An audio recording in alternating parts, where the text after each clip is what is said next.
फ्रान्समध्ये नुकत्याच ज्या सार्वत्रिक निवडणुका झाल्या त्याच्यात कुठल्याही एकाच पक्षाला बहुमत मिळालेलं नाही।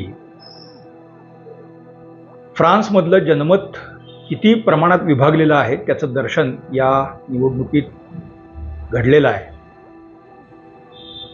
आणि फ्रान्सला एका परीनं हा इशारा सुद्धा आहे। मॅक्रॉन या सगळ्यातून फ्रान्सचं तारू कसं पुढे नेणार आहेत हे मात्र बघावं लागेल, कारण मोठ्या अडथळ्यांना त्यांना सतत तोंड द्यावं लागणार आहे हे या निवडणुकीच्या निकालातून आता स्पष्ट होतंय।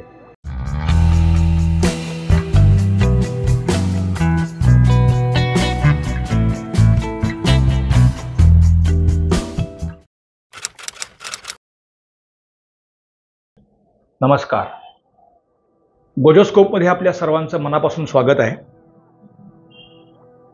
फ्रान्समध्ये आत्ता ज्या निवडणुका झाल्या म्हणजे अजून त्याचे निकालही पूर्णांशाने जाहीर झालेले नाहीत आपण बोलतोय तेव्हा, पण मुख्यत्वे 3 घटक या निवडणुकीत होते।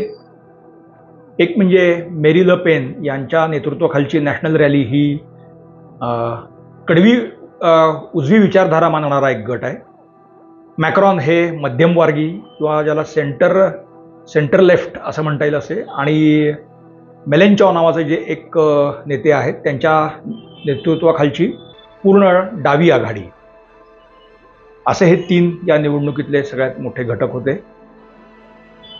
कुठल्याही एका पक्षाला म्हणजे खरं तर नॅशनल रॅली असं जे आहे तर त्याच्यामध्ये खूप पक्ष आहेत, तो काही एकच एक पक्ष असा नाही आहे, तीही एक आघाडी आहे। म्हणजे त्यात ग्रीन्स आहेत किंवा स्थानिक काही तिथले गट आहेत, छोटे छोटे पक्ष असे, त्या सगळ्यांची मोठ ल पेन यांनी बांधलेली आहे।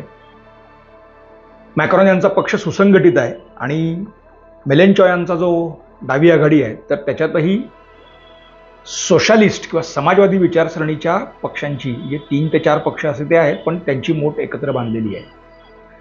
इथं डावी आघाडी असं जेव्हा आपण उल्लेख करतोय तेव्हा एक लक्षात घेतलं पाहिजे की हे कम्युनिस्ट विचारधारा मानणारे लोक नाही आहेत। म्हणजे कम्युनिस्ट किंवा साम्यवादी आणि समाजवादी या 2 वेगळ्या विचारधारा आहेत। आपण त्या एकच एक मानतो, पण तशी परिस्थिती नाही आहे। त्यामुळे इथं डावे असं म्हणत असताना समाजवादी विचारसरणी किंवा समाजवादी धोरणं किंवा अर्थव्यवस्थेचा पुरस्कार करणारे घटक किंवा गट असाच घेतला पाहिजे। फ्रान्समध्ये खरं तर 2027 मध्ये निवडणुका व्हायला पाहिजे होत्या, पण आता युरोपीय महासंघाच्या ज्या निवडणुका झाल्या त्याच्यामध्ये मेरी ल पेन यांच्या नॅशनल रॅलीनं फार मोठं यश मिळवल्यामुळे मॅक्रॉन खरं तर भडकलेले होते आणि एकूण आपल्या धोरणांना हा विरोध होतोय का किंवा काय तर ते पुन्हा बघण्यासाठी म्हणून आणि देशातले जे उजव्या विचारसरणी आहेत त्यांना त्यांची अडवणूक करणं किंवा त्यांना अडवण्यासाठी म्हणून मॅक्रॉन यांनी अचानकच फ्रान्समध्ये मध्यावधी निवडणुकांची घोषणा केली। ती सगळ्यांनाच खरं तर चक्रावून गेलं, कारण अजून चांगले 2-2.5 वर्षांचा कालावधी शिल्लक असताना अशा स्वरूपाचा निर्णय एखादा अध्यक्ष घेतो तेव्हा त्याला आत्मघाती निर्णय असंच म्हटलं जातं। फ्रान्समध्येही सुरुवातीला तीच धारणा सगळ्यांची झालेली होती। फ्रान्समधल्या निवडणुकीचं एक वैशिष्ट्य आपण म्हणजे गुंतागुंत खूप आहे म्हणून ते वैशिष्ट्य लक्षात घेतलं पाहिजे, कारण आपल्याकडे जशा निवडणुका होतात तशा स्वरूपाचं निवडणुकांचं स्वरूप नाही आहे। फ्रान्समध्ये एकतर अध्यक्षीय पद्धत जी आहे, लोकशाहीचा प्रेसिडेन्शियल फॉर्म ऑफ डेमोक्रेसी असं राज्यशास्त्रात एक म्हटलं जातं, तर त्या स्वरूपाचं एक सरकार तिथे कायम आलेलं आहे। म्हणजे त्यांनी अध्यक्षीय प्रणाली लोकशाहीली स्वीकारलेली आहे। त्यामुळे अध्यक्षाला सर्वाधिकार आहेतच। पूर्वी फ्रान्समध्ये अध्यक्षपदाचा कार्यकाल हा 7 वर्ष असायचा आणि अशी 2 टर्म पूर्ण केल्यानंतर त्या अध्यक्षाला पुन्हा निवडणुकीत उतरायची शक्यतो मुभा नव्हती, पण एकाच अध्यक्षाला साधारण 14 वर्षांचा कालावधी मिळायचा। हा मोठा कालावधी आहे आणि अध्यक्षाच्या हातात सर्वाधिकार एकवटलेले होते। त्यामुळे तसा संसद जी आहे फ्रान्सची तर त्या संसदेला फार काही अर्थ होता असं नाही, कारण अध्यक्ष आपल्या सगळ्या गोष्टी रेटून न्यायचा सर्वाधिकाराच्या भूमिकेवरती। मग अध्यक्षाकडे किंवा अशा एकाच रचनेकडे सर्वाधिकार नकोत म्हणून फ्रान्सच्या घटनेमध्ये बदल केले गेले आणि अध्यक्षपदाचा कार्यकाळ हा 7 ऐवजी 5 वर्षांचा केला गेला आणि अध्यक्षाचे काही अधिकारही कमी केले गेले आणि ते अधिकार संसदेला आणि पर्यायानं पंतप्रधानांना दिले गेले. आता फ्रान्समध्ये ज्या आत्ता निवडणुका झालेल्या आहेत, तर आता हे निवडणुका होतात कशा, तर झालेल्या मतदानाच्या 50% तरी मतं आणि त्याहून जास्त ही मतं जर एखाद्या पक्षाला मिळाली नाहीत, तर तिथं पुन्हा मतदानाची दुसरी फेरी होते. आणि त्यातही त्या 50% सुद्धा इलिजिबल काय वोटर्स असतात त्यांचे, तर त्याचे सुद्धा 25% मतदान तुम्हाला व्हावं लागतं. म्हणजे अशा कसोट्या आहेत. मग पहिल्या टप्प्यात कुठल्याच पक्षाला बहुमत काय मिळालं नाही, पण त्या टप्प्यामध्ये मेरी ल पेन यांच्या नॅशनल रॅलीला 31% मतं पडलेली होती आणि मॅक्रॉन यांच्या पक्षाला 27 आणि हे जे मेलेंचॉ आहेत त्यांना 25% मतं साधारणपणे होती. 26% होती ती ॲक्च्युली. म्हणून मग निवडणुकीची दुसरी फेरी पुन्हा तिथं घेतली गेली आणि त्याच्यामध्ये मात्र या मेरी ल पेन या खूप मागं पडल्या. खूप म्हणजे त्यांना अपेक्षा जी होती तर त्या प्रमाणात त्यांना मतं मिळाली नाहीत आणि त्या खूप मागं पडल्यामुळे सत्तेच्या परिघावरून त्या पूर्ण फेकल्या गेल्या असं आता चित्र आहे. मेरी ल पेन यांची धोरणं मॅक्रॉन यांना अजिबात पसंत नाहीत आणि ते गेल्या 2-2.5 वर्षात आपण सातत्याने बघतोय. मॅक्रॉन ज्या पद्धतीनं आर्थिक सुधारणा काही फ्रान्समध्ये आणतायत, तर त्या सुधारणांना मेरी ल पेन यांनी विरोध केलेला आहे. त्यांच्या मते या धोरणांमुळे एकतर फ्रान्सची अर्थव्यवस्थेला काही गती मिळालेली नाही, म्हणजे अर्थव्यवस्थेच्या वाढीचा वेग हा काही वाढलेला नाही आहे. बेरोजगारीही तुलनेनं वाढलेली आहे आणि तिसरीकडे इन्फ्लेशन मोठ्या प्रमाणावरती आहे आणि ते हे सरकार, मॅक्रॉन सरकार कंट्रोल करू शकत नाही अशी त्यांची मुख्य तक्रार आहे. यात तथ्यांश बऱ्यापैकी आहे. एकतर फ्रान्समध्ये ज्या पद्धतीनं म्हणजे स्थलांतरित फ्रान्समध्ये पूर्वीपासूनच येत आहेत, पण हे स्थलांतराचं प्रमाण हे मोरोक्को आणि अल्जेरिया, काही प्रमाणात ट्युनिशिया यातून मोठ्या प्रमाणावरती ते व्हायचं. आणि मोरोक्को असेल, अल्जेरिया असेल, ट्युनिशिया असेल, ह्या खरं तर फ्रान्सच्याच खरं तर वसाहती होत्या एकेकाळी. 1950-60च्या दशकामध्ये मोरोक्को, अल्जेरिया वगैरे हे देश स्वतंत्र झाले, पण ते स्वतंत्र झाले तरी त्या देशांवरचा फ्रान्सचा पगडा काही कमी झाला असं नाही. त्यामुळे त्या सगळ्या कालखंडात सुद्धा फ्रान्समध्ये हे स्थलांतर होतच होतं. आता या स्थलांतरातही परत एक गंमत अशी आहे की आलेले 100% मुस्लिम होते असे नाही. अल्जेरिया, मोरोक्कोत सुद्धा काही गट हे किंवा काही लोक हे असे ख्रिश्चन धर्मीय सुद्धा आहेत, तर त्यांचंही स्थलांतर हे इथं होत होतं. पण अर्थात मुस्लिमांचं स्थलांतर हा फ्रान्सला काही नवा भाग नाही. या म्हणजे सिरियाच्या समस्येनंतर जे मोठ्या प्रमाणावरती मध्य आशियातून लोक स्थलांतरित झाले, म्हणजे सिरियन आहेत, लेबनीज आहेत किंवा पॅलेस्टिनी गट आहेत किंवा अगदी अफगाणिस्तानमधून आहेत, तर असे जे हे सगळे लोक तिथे आणि परत नायजेरिया असेल किंवा नायजर असेल किंवा अशा अस्वस्थ अशा या आफ्रिकेतनं आलेले जे कृष्णवर्णीय आहेत, ते म्हणजे आफ्रिका खंडातले जे आहेत, ज्या अल्जेरिया मोरोक्कोतले काही कृष्णवर्णीयच आहेत असं नाही आहेत, ते व्हाईट मेन सुद्धा आहेत. मग सिरिया किंवा इकडून येणारे सुद्धा काही ते कृष्णवर्णीय नाहीत, ते व्हाईट मेन म्हणायला हरकत नाही. मी थोडं रेसिस्ट वाटेल तुम्हाला, पण अशा मिक्स स्वरूपाचं जे आहे स्थलांतर हे फ्रान्समध्ये, पण आत्ता या 5-7 वर्षामध्ये 10 वर्षामध्ये तो स्थलांतरितांचा रेटा हा प्रचंड वाढलेला आहे. फ्रान्समध्ये होणारे दंगे आपण आता बघतोच आहे, अनुभवतोच आहे. आणि ते दंगे कसे थांबवायचे याचं कुठलंही एकच एक उत्तर मॅक्रॉन यांना किंवा त्यांच्या यंत्रणेला अद्याप मिळालेलं नाही आहे. म्हणजे या निवडणुकीतला दुसरा टप्पा जो मतदानाचा आहे तो पार पडल्यानंतर जे काही निकाल बाहेर आले, तर एकीकडे निकाल सुरू असताना पुन्हा पॅरिस किंवा लिऑन अशा शहरांमध्ये पुन्हा हिंसाचार झालेला आपण बघितलेला आहे. आता आपण पाहतोच आहोत. म्हणजे आता पुन्हा डाव्या आणि उजव्या गटातला संघर्ष हा पुन्हा तीव्र होत जाताना इथे दिसतो आहे. मग या सगळ्यामध्ये आता प्रश्न असा आहे की एकतर संसदेत कुठल्याच पक्षाला बहुमत नाही आहे. म्हणजे मेरी ल पेन यांना जे पहिल्या टप्प्यात आघाडी होती, दुसऱ्या टप्प्यात त्या पूर्ण मागे पडलेल्या आहेत. त्यामुळे त्या आता एकूण चार्टमध्ये 3ऱ्या क्रमांकावरचा पक्ष आहे. मॅक्रॉन अर्थात अध्यक्ष आहेत, त्यामुळे त्यांचा पहिला पक्ष आहे. आणि हे जे समाजवादी विचारसरणीचे मेलेंचॉ जे नेते आहेत त्यांच्या नेतृत्वाखालचा हा दुसरा आहे. म्हणजे तिथे सरकार, संसदेत तुम्हाला जर सरकार स्थापन करायचं असेल तर मॅक्रॉन यांना आयदर मेरी ल पेन यांना बरोबर घ्यावं लागेल किंवा मेलेनचॉ यांना बरोबर घ्यावं लागेल. मेरी ल पेन आणि मॅक्रॉन यांचं एकूण काही गेल्या 5-7 वर्षातच, पण गेल्या 2-2.5 वर्षामध्ये विशेषतः त्यांच्यातला संघर्ष हा खूप तीव्रतर बनत गेलेला आहे. त्यामुळे ल पेन यांना घेऊन मॅक्रॉन सरकार बनवतील असं वाटत नाही किंवा तसं कोणाचं हेही नाही आहे, ॲझम्पशनही नाही आहे. स्वाभाविकपणे मेलेनचॉ यांना बरोबर घेऊन म्हणजे कोएलेशन सरकार किंवा आघाडीचं सरकार हे फ्रान्समध्ये सत्तेवर येईल असं मानलं जातं. म्हणजे संसदेत ते जे सरकार असणार आहे ते तसं असेल असं मानलं जातं. आता यात पुन्हा एक गमतीचा भाग असा आहे की या मेलेनचॉ यांची जी आघाडी आहे किंवा डावे हे सगळे जे आहेत समाजवादी, तर यांच्या 2 भूमिका या फार गमतीशीर. म्हणजे कसं आहे की म्हणजे त्यांचा एक पाय या मेरी ल पेन यांच्या पक्षात आणि दुसरा पाय हा आपल्या पक्षात असा स्वरूपाचा झालेला आहे.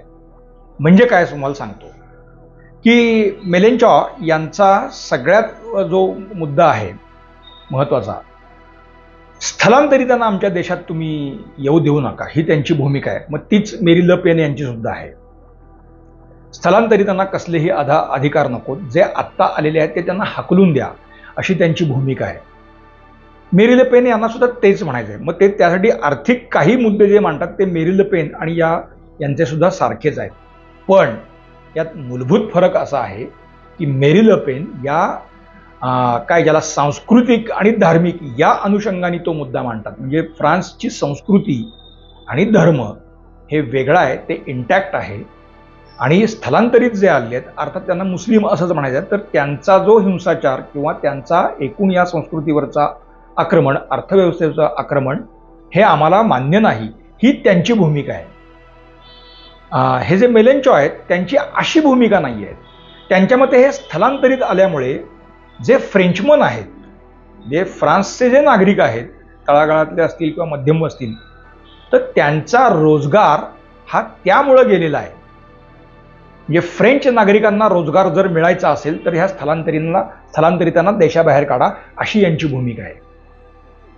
लेबर पार्टी असं ज्याला आपण म्हणतो, तर कामगार कायदे किंवा कामगार विश्व डोळ्यासमोर ठेवून अर्थव्यवस्थेची बांधणी केली गेली पाहिजे, असं या मेलेनचॉ यांचं म्हणणं आहे. आणि तसं या मेरी ल पेन यांचं काही म्हणणं नाही आहे. त्यामुळे भूमिकेतले हे भेद थोडे ठळक लक्षात घेतले. म्हणजे वा स्थलांतरितांना बाहेरच काढा म्हणतायत, होणार तेच आहे किंवा ती भूमिका घ्यावी लागेल, पण भूमिकातले हे बदल किंवा फेर हे आपल्याला लक्षात घ्यायला लागतील. दुसरा एक भाग की मेरी ल पेन यांचा काही फार असा यांना विरोध आहे अशातला भाग नाही. म्हणजे पुतिन यांना म्हणजे आपण युरोपचा जेव्हा विचार करतो तेव्हा युरोपातले संदर्भ हे नेहमी असे वेगवेगळ्या देशांशी बघून घ्यावे लागतात. आणि आत्ता पूर्व पश्चिम युरोप आणि रशिया यांच्यामधला संघर्ष युक्रेनमुळे जो सध्या सुरू आहे, तर त्या पार्श्वभूमीवरती हे पुन्हा अधिक ठळक होतं. कारण पश्चिम युरोपची ऊर्जा गरज जी आहे, म्हणजे तेल, नैसर्गिक वायू, हे सगळं रशियामुळेच त्यांची ती भागते.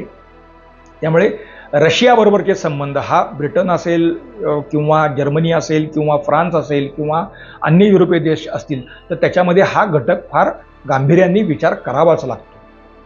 आता मेरी ल पेन यांचा काही पुतिन यांना विरोध आहे असं काही नाही आहे. पुतिन यांच्या काही धोरणांना ल पेन यांनी काय म्हणतात आपण ज्याला की पाठिंबाही दिलेला आहे. मॅक्रॉन यांची गोष्ट तशी नाही. युक्रेन युद्ध हे पुतिन यांनी सुरूच करायला नको होतं आणि त्याच्यामुळे युक्रेन युद्धामुळे युरोपवरती झालेला जो परिणाम आहे त्याचं खापर हे मॅक्रॉन साहेब पुतिन यांच्यावर फोडतात. पण मेलेनचॉ हे जे सद्गृहस्थ आहेत, तर त्यांचा मात्र आता त्यांचा काय कल आहे, म्हणजे त्या सगळ्या रशियन भूमिकेला, पुतिन यांच्या भूमिकेला त्यांचा पाठिंबा आहे वगैरे वगैरे असं काही त्यांनी आजपर्यंत दाखवले अशातला भाग नाही. पण अर्थात डावे जे गट असतात, घटक असतात, ते नेहमी चीन आणि रशिया यांच्या भूमिकांना पाठिंबा देणारेच असतात. हा जगभरचा अनुभव आहे आणि तो फ्रान्समध्ये सुद्धा नेहमी दिसून आलेला आहे. आणि आता असे हे मेलेनचॉ जर सरकारमध्ये येणार असतील, हे त्यांच्या पक्षाला बरोबर घेऊन मॅक्रॉन यांनी संसदेमध्ये सरकार स्थापन केलं, तर मेलेनचॉ हे पंतप्रधान होतील. त्यांना व्यापक अधिकार असणार आहेत अशातला भाग नाही, पण ते मॅक्रॉन यांच्या प्रत्येक भूमिकेला खोडा घालू शकतात. पंतप्रधान म्हणून त्यांना अधिकार असणारच आहे. म्हणजे त्यांचा पक्ष खोडा घालेल हा वेगळा, म्हणजे विरोधक म्हणून आम्ही भूमिका मांडणं, पण पंतप्रधान म्हणूनच ते थेट विरोध करू शकतात किंवा करतील असं मानलं जातं. म्हणजे हे एक बघितलं पाहिजे की हे फार गमतीशीर इक्वेशन आता फ्रान्समध्ये डोळ्यासमोर येतं आहे. म्हणजे त्यांचा काहीसा ओढा जो आहे तो चीनच्या काही भूमिकांना त्यांनी पाठिंबा दिलेला आहे यापूर्वीच्या काळामध्ये. मग चीनच्या व्यापारविषयक धोरणांच्याशी आपण मिळतं ठेवलं पाहिजे अशीही त्यांची एक भूमिका आहे. आणि फ्रान्सनी चीन आणि रशिया यांच्यापासून समान अंतर ठेवलेलं आहे.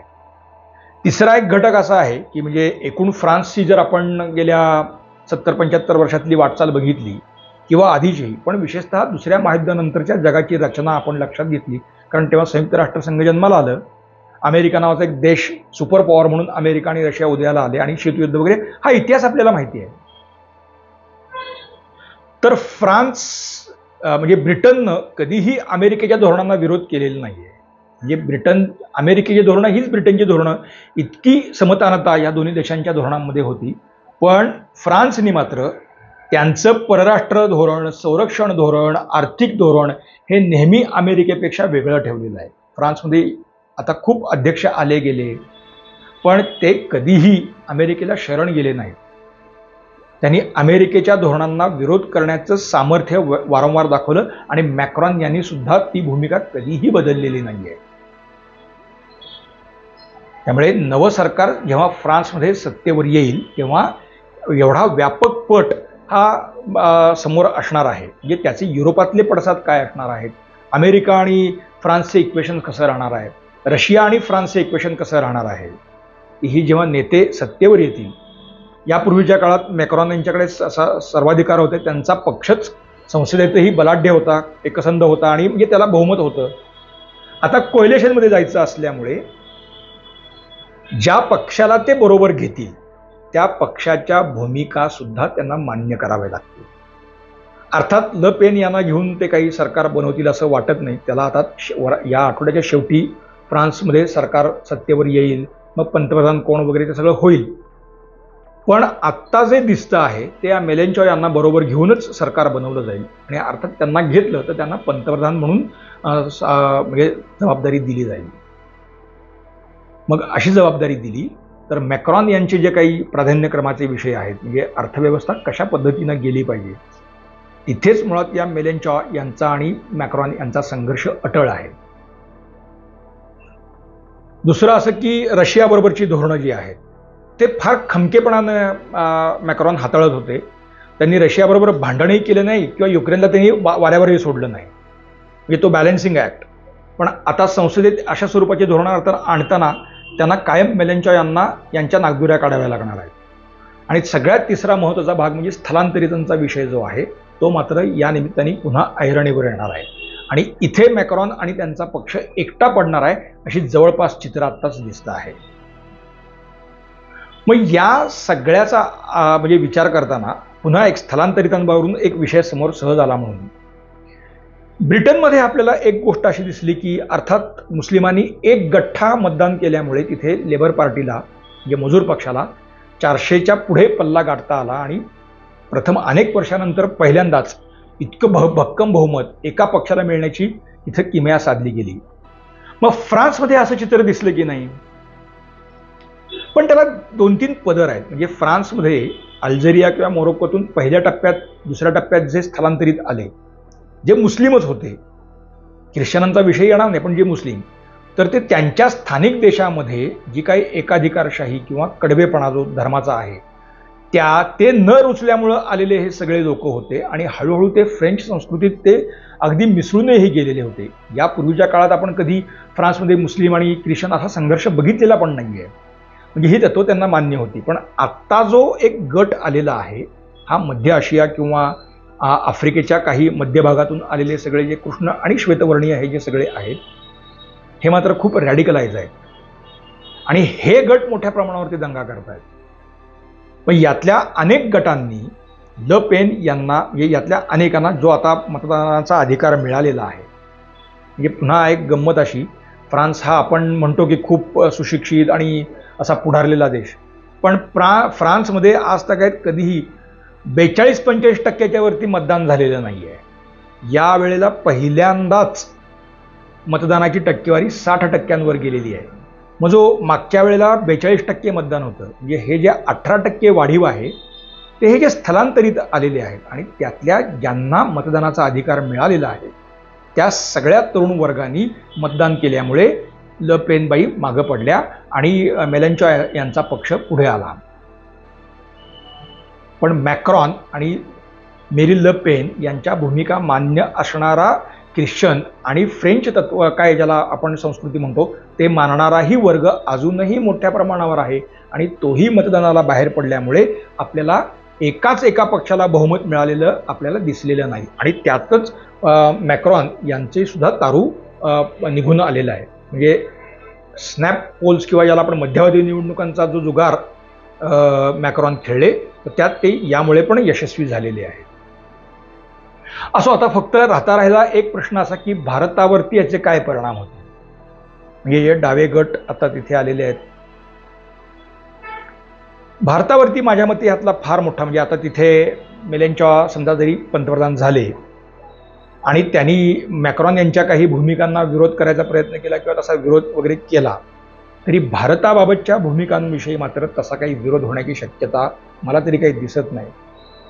त्याची प्रामुख्याने 2 कारणं अशी आहेत. एकतर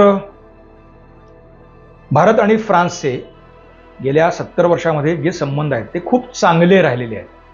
म्हणजे संयुक्त राष्ट्रसंघ असेल किंवा आंतरराष्ट्रीय स्तरावरच्या अन्य फोरम्स असतील तर तिथे फ्रान्सनी भारताला नेहमीच पाठिंब्याची भूमिका घेतलेली आहे, मदतीची भूमिका घेतलेली आहे. 1998 मध्ये ज्या वेळेला भारताने म्हणजे वाजपेयी सरकार तेव्हा सत्तेवर होतं त्यावेळेला जेव्हा भारताने अणुचाचण्या पोखरणमध्ये केल्या त्यावेळेला अमेरिका, ब्रिटन किंवा अन्य देशांनी भारतावरती निर्बंधांची भूमिका घेतली तर काहींनी निर्बंध लादले. पण त्यावेळेला फ्रान्स भक्कमपणे आपल्या पाठीशी उभा होता आणि भारताला हा अधिकार आहे त्यामुळे त्यांनी अशा चाचण्या घेण्याला आमचा विरोध नाही इतकी निस्संदिग्ध भूमिका त्यावेळेला फ्रेंच सरकारने घेतलेली होती. आत्ता सुद्धा भारताबाबतच्या भूमिकेमध्ये फ्रान्सचा काही बदल आपल्याला पुढच्या काळात दिसेल असं वाटत नाही. आणि दुसरा एक त्यातला भाग असा आहे की सध्या युरोपातल्या सगळ्याच देशांची अर्थव्यवस्था डामाडौल आहे. त्यातल्या त्यात बरं काही सगळं असेल तर ते जर्मनीची अर्थव्यवस्था म्हणून आपण दाखवतो. त्यापाठोपाठ फ्रान्सची अर्थव्यवस्था आहे. आत्ता जगात बाजारपेठ किंवा थोडं आर्थिक चलनवलन ज्या देशांकडे आहे त्यामध्ये भारत हा प्रमुख देश आहे. भारताबरोबरचे संबंध बिघडवणं हे या टप्प्यात फ्रान्सला परवडणारं नाही. आता राफेलचे आपण त्यांच्याशी करार केला किंवा पाणबुडी संदर्भात आपण आता करार करणार आहोत. मी या निमित्ताने फ्रान्सच्या अर्थव्यवस्थेत एक प्रक्रियेनं आपण गुंतवणूकच करणार आहोत कारण फ्रेंच कंपन्यांना आपण कंत्राट देणार आहोत. जर तिथे जर कोणी गडबड केली तर अर्थात रशिया आहे किंवा जर्मनी आहे किंवा अन्य देशही त्यासाठी आहेत. त्यामुळे पैशाकडे जग नेहमी पैशाकडे आकर्षित होत असतं. तो नियम म्हणजे आपल्याकडे जे महाभारतात यांनी म्हणून ठेवलेला आहे व्यासांनी की अर्थस्य पुरुषो दासः, फ्रान्सलाही तो नियम लागूच आहे. आणि आत्ता भारत ज्या पद्धतीनं एकूण सगळी परराष्ट्र नीतीत या अर्थकारणाचा वापर ज्या खुबीनं करून घेतोय ते बघता पुढच्या काळातही भारताबरोबरच्या संबंधांना फ्रान्सकडून काही फार मोठा हादरा, धोका, धक्का असं काही बसेल असं मला तरी वाटत नाही. पण युरोपीय राजकारणामध्ये फ्रान्सला जो एक मान किंवा जो फ्रान्सचा दबदबा होता पुढच्या काळात फ्रान्सचं युरोपाच्या राजकारणातलं स्थान तितकं भक्कम राहील का असा प्रश्न मात्र या निवडणुकीनं उपस्थित केला आहे.